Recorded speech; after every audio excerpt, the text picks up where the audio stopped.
somebody. I never wrote a statement on woman, and I never will. That's how I feel. I'm a true G. You know, we don't do that. For real. This East Carolina's all city. What you are, buddy? You official on the Woody and Charleston White team. Yes, sir. Yes, sir. Yes, sir. I'm okay with being a snitch. But you is a snitch, too. They're having crisis management teams trying to figure out. Yo, they're fighting for their lives right now, man. Yo, who's a snitch? Who's not a snitch? It's a snitch off. This is great. So, Atlanta's in shambles right now, split apart by this whole snitching crisis that's got people calling it RATLANTA. It's a crazy shift from the old days when guys like Gucci Mane stood firm saying, "I never snitched. I'll die before I snitch," which is why folks still see him as the real G and the true king of Atlanta. I always snitch on to save nobody's life, not even my own. I'd die if I snitch on them. That's on my mom. But with these new faces and all the YSL drama, it feels like all that went out the window. Let's get into it. Now, everybody knows by now that this whole RATLANTA wave really took off with the Young Thug RICO trial. It all started back in May 2022, when Thug got hit with that major indictment along with 27 of his YSL associates. That was the spark, but things only got crazier from there. At first, Thug was seen as the one holding the torch for real street code. He was the loudest voice bashing anyone who even smelled like a rat, most famously Gunna, who he went at hard online, throwing shade, dropping subliminals, and just flat out discrediting him. But then, the internet turned on its head when an old 2-year-old police interrogation video resurfaced, and suddenly, the same guy pointing fingers was being accused of snitching himself. In that video, Young Thug allegedly singled out Pee Wee Roscoe, saying Roscoe was the one carrying Lil Wayne's and even hinted that Roscoe was the guy behind the infamous tour bus shooting. I said them niggas was damn near more brothers than Bird and Wayne. Oh, Roscoe and Lil Wayne were more than niggas used to brain Wayne. As soon as that clip made the rounds, social media lit up and Thug was instantly branded a rat. Thug denied it, of course. He tried to explain that the video never got used in court because it wasn't useful to prosecutors. So technically, he wasn't cooperating.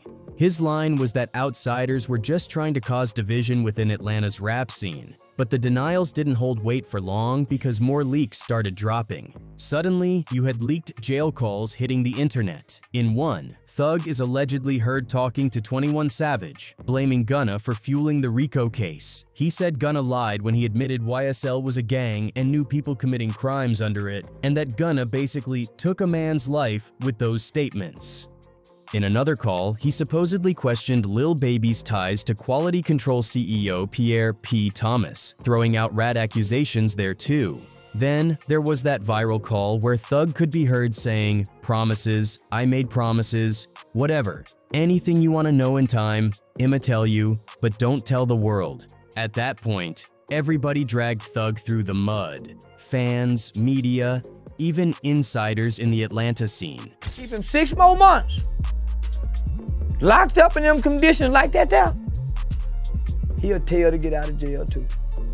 He about ready to break. I told y'all, I am the new prophet. A 2-hour interrogation, and you mad at Yak Gotti. You mad at Gunna. Gunna don't have no interrogation tape, and everybody mad at Gunna. What made it worse is that Pee Wee Roscoe himself, the same guy Thug allegedly snitched on, actually came online to defend him.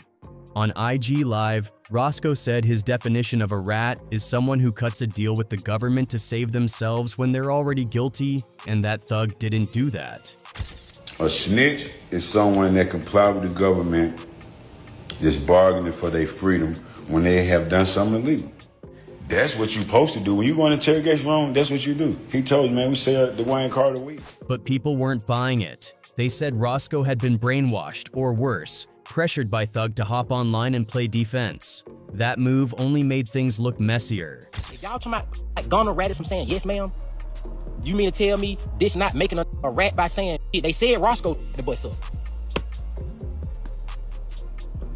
And then a nigga Roscoe did 10 years. Isn't that my didn't rat on you? Boy, so brainwashed is sickening. For someone who had spent years positioning himself as the ultimate anti-snitch, It was the biggest irony possible. Folks online described it as a devastating checkmate to his whole career. And then, you can't talk about this whole RATLANTA mess without bringing up Gunna. He's been the poster boy of the whole snitching debate ever since he walked out. Back in December 2022, he took what's called an Alford plea. That's basically when you're saying, I'm not admitting guilt, but I know the state's got enough evidence to possibly convict me. So, Gunna technically took a guilty verdict, but without admitting he did the crimes. He ended up sentenced to 5 years, with 1 year counted as time served, and the rest suspended. But then, the video of his plea leaked. In that video, Gunna was under oath and answered yes to a bunch of the prosecutor's questions. He agreed that YSL was both a music label and a gang, which went directly against Young Thug's defense. YSL is a music label and a gang, and you have personal knowledge that members or associates of YSL have committed crimes in furtherance of the gang. Yes, ma'am. He said he knew members of YSL committed crimes. He admitted to being with Thug when and a gun were found, but claimed none of that was his. And he even said he regretted how his music might have indirectly boosted YSL as a gang. You were present along with Jeffrey Williams, wherein hydrocodone, methamphetamines, and a firearm were recovered. These items did not belong to you. Yes, ma'am. My talent and music indirectly furthered YSL the gang to the detriment of my community. YSL as a gang must end. Is that your statement or acknowledgement? Yes. After that clip hit the internet, the whole snitching debate blew up all over again. Rappers like 6ix9ine, Freddie Gibbs, Lil Durk, 21 Savage, and Lil Baby all took shots, basically calling him a rat. But Gunna and his team have been consistent with their defense.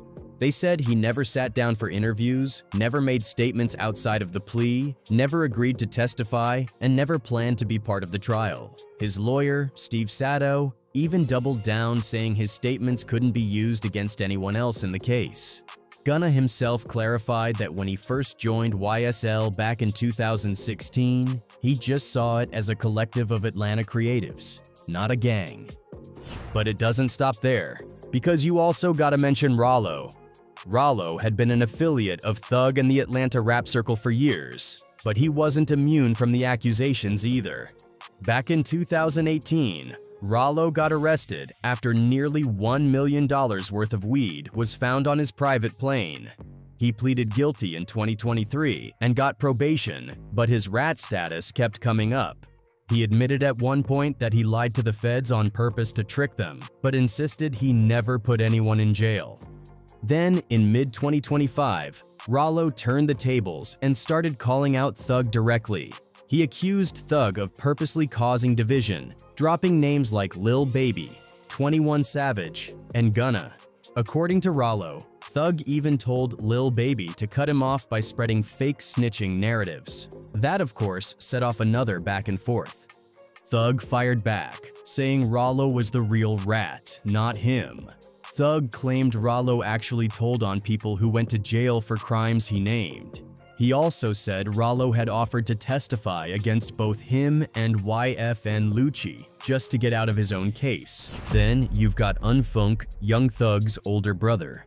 Back in December 2022, he ended up taking a plea deal too, almost identical to Gunna's.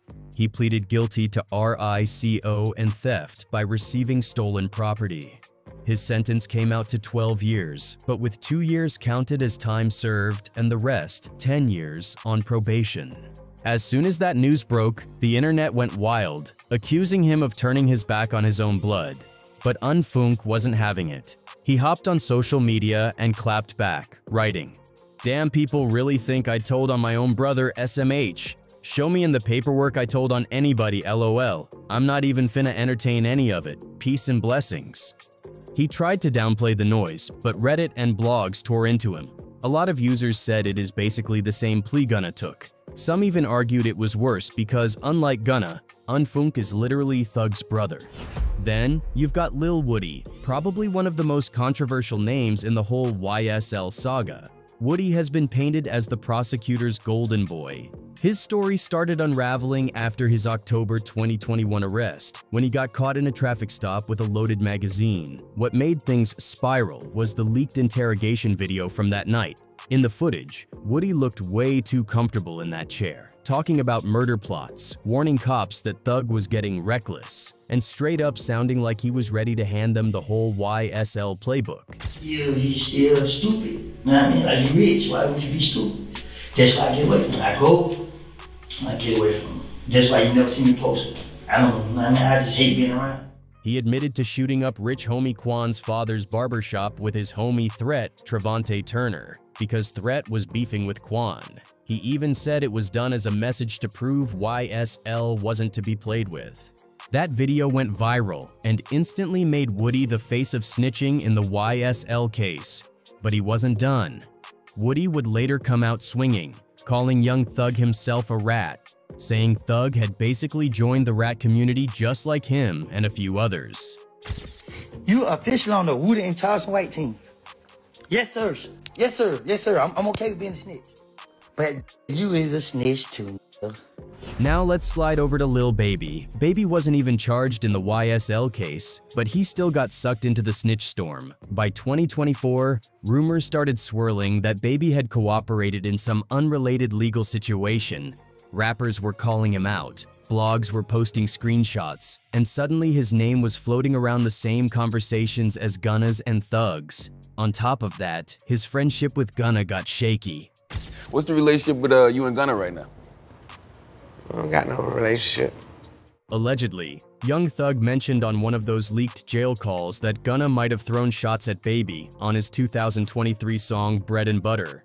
Thug even tweeted something cryptic to Baby. What's understood ain't got to ever be explained, I'm with Cha forever. Some fans read that as loyalty, while others thought it was Thug low-key addressing tension between them. Baby, for his part, didn't bite his tongue. On a podcast in December 2024, he made it crystal clear. He's not rocking with snitches. He said flat out that he makes it a point never to work with rappers who cooperate, and that those morals is never leaving. Then you got Yak Gotti. His situation is messy too. He was indicted for multiple charges, including the 2015 Donovan Thomas murder and RICO. Somewhere along the line, Young Thug allegedly called Yak Gotti a rat in a leaked audio snippet, saying Yak had been tricking him for years and he never realized he was talking. Is that Young Thug dropped a snippet from a song and he mentioned you in it. Tight shit. You heard this. He said, Yak Gotti tricked me for some years, I didn't know he was telling. YSL Duke also publicly accused Yak of snitching. Once again, the internet piled on, but Yak's lawyer tried to clean it up, saying that the interrogation video floating around had nothing to do with the YSL RICO case, and that Yak never snitched on Thug. Still, the lawyer admitted that Thug found out Yak had told in the past and cut ties with him over it. What makes Yak's case stand out is that he didn't fold. Unlike most co-defendants who cut deals, Yak Gotti went to trial. In December 2024, the jury found him not guilty on all counts. A huge legal win, but the rat label still stuck. Between the leaked videos and his own peers accusing him, the stain on his name hasn't really washed off, even after the acquittal. So when you zoom out and look at all of this together, it's like Atlanta's entire rap scene has been trapped in a cycle of accusations, leaked audios, denials, and online finger-pointing. Every other week, some new call or video pops up, somebody else gets branded a rat, and then they jump online swearing they're solid. The trust that once held the scene together is gone. And that's what makes it so wild. The old Atlanta, the one Gucci Mane used to represent when he proudly said he'd die before he snitches, feels like it's dead and gone. And speaking of Gucci Mane, he's one of the most respected and complicated figures in hip-hop, especially in Atlanta's trap movement. For years, Gucci has carried himself as somebody who truly lived by that loyalty and silence code that the streets worship. Through all his ups and downs, legal cases, jail stints, personal reinventions, and an endless catalog of music, he's always managed to protect that reputation. Gucci's story starts in Birmingham, Alabama, where he was born. But by the age of 9, he was already in East Atlanta, living mostly with his grandmother. That's where the foundation for who he'd become was laid. His father, Ralph Dudley, was a hustler and a con man, and Gucci inherited a lot of that street-smart mentality straight from him. Even his name has roots in family. The moniker Gucci Mane originally came from his grandfather, who picked it up while stationed in Italy and made it stick as a nickname. My grandfather did go to Italy during World War II. He was stationed there, and he seen the Gucci clothes.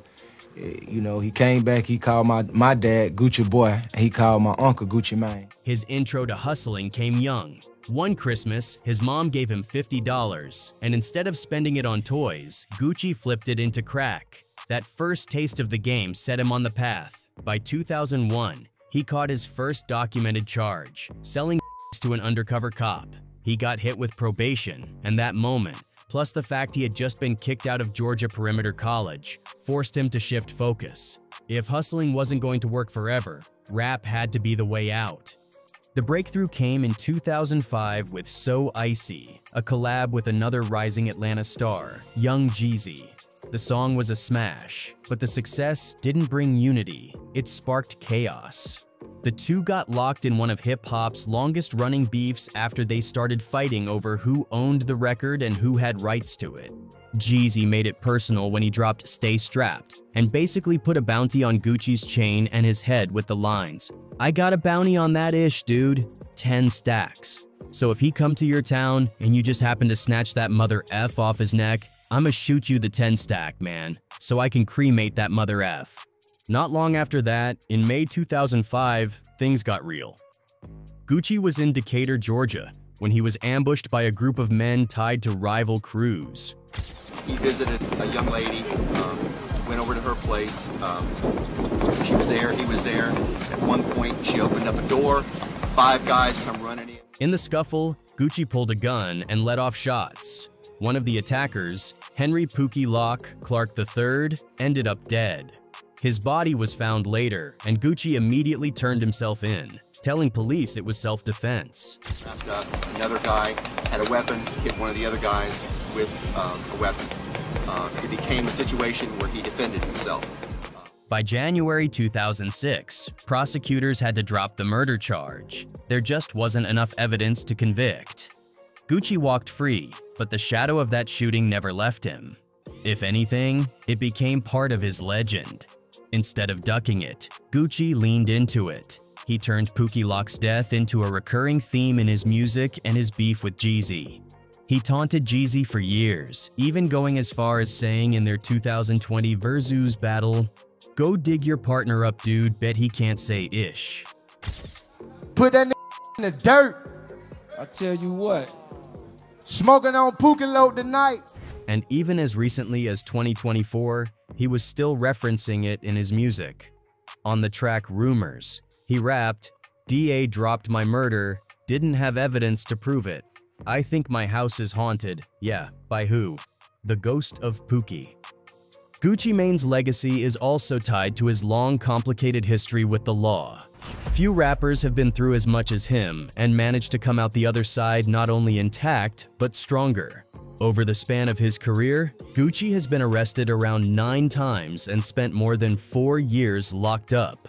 Let's break it down. Back in July 2005, Gucci was arrested for allegedly club promoter with a pool cue at Big Cat Records. He ended up pleading no contest to aggravated assault, got sentenced to 6 months in prison plus 6.5 years probation, and had to pay $3,000 in medical bills. Ironically, while he was serving that time, he found out that the Pookie Locke murder case against him had been dismissed. Fast forward a few years, Gucci's legal troubles didn't stop there. In 2011, he was sentenced to 6 months for pushing a woman out of a moving car after she turned down his offer for sensual pleasures. She later won a $58,000 settlement in civil court. Around that same period, he was constantly in and out of jail on probation violations. Things like not completing his community service, he only did 25 out of 600 required hours. Between 2008 and 2010, he had multiple stints behind bars because of these slip-ups. He was handcuffed and taken to jail as after a judge revoked part of Radrick Davis's probation. Prosecutors complained that the rapper had only completed 25 hours of the 600 hours of community service. In November 2010, another wild situation happened. After a reckless driving incident that ended with Gucci punching a man, his lawyer filed a special plea of mental incompetence on his behalf. The court ordered him to undergo psychiatric evaluation, and in January 2011, he was admitted into a psychiatric hospital. Days after his release, he made headlines again, this time for getting his infamous ice cream cone tattoo on his face, which became one of the most recognizable tattoos in rap history. But Gucci's run-ins with the law didn't stop there. In March 2013, he got arrested again for allegedly smashing a fan in the head with a champagne bottle at a nightclub. That charge came with aggravated $75,000 bail, and then a rearrest for violating parole. Later that same year, in September 2013, Gucci had back-to-back arrests within days. He was reportedly acting erratic, threatening both police officers and even his own lawyer while being caught with loaded firearms. Those incidents leveled federal charges against him for possession of a firearm as a convicted felon. That's serious time, up to 20 years in prison and $500,000 in fines. By May 2014, Gucci decided to take a plea deal. He admitted guilt and was sentenced to 39 months in federal prison. That stretch could have broken a lot of rappers, but for Gucci, it turned into one of the most transformative periods of his life. He served his time, stayed out of trouble inside, and was finally released on May 26, 2016, earlier than expected. Now here's where Gucci separates himself from the rest, and why his name comes up so much when people talk about Atlanta's current snitching crisis. Through all of this, every arrest, every charge, every violent prison fight, Gucci never once cooperated with law enforcement. He's repeated it over and over that he has never and will never snitch. Even when he was attacked inside prison and could have named his attacker, he stayed silent. Even when the feds hit him with firearm charges that could have put him away for decades, he didn't try to cut a deal by giving up names. He took his time like a man and kept it moving. That unwavering commitment to the code of silence is part of what made Gucci the blueprint for what a real street rapper is supposed to be. And the contrast couldn't be sharper today. While Atlanta is now getting clowned as RATLANTA because of all the leaked calls, plea deals, and finger-pointing, Gucci remains untouchable in that department. And another twist to Gucci's story is that he didn't just stay the same. He reinvented himself. While locked up, he committed to a new lifestyle. He lost over 100 pounds, cleaned up his diet, and when he got out, people barely recognized him. He got new dental veneers, spoke more clearly, and carried himself with more discipline. The transformation was so drastic that some fans joked and even seriously speculated that the Gucci who came home was a clone. Gucci brushed it off, explaining it wasn't a clone, it was just discipline, healthy eating, and the love and influence of his wife, Keshia Kawar. Since then, Gucci has positioned himself not only as a veteran rapper, but as a man who's grown. He now talks more about maturity, family, responsibility, and leaving a legacy beyond just street tales. He's gone from being a wild, unpredictable figure to someone who people see as a leader and mentor.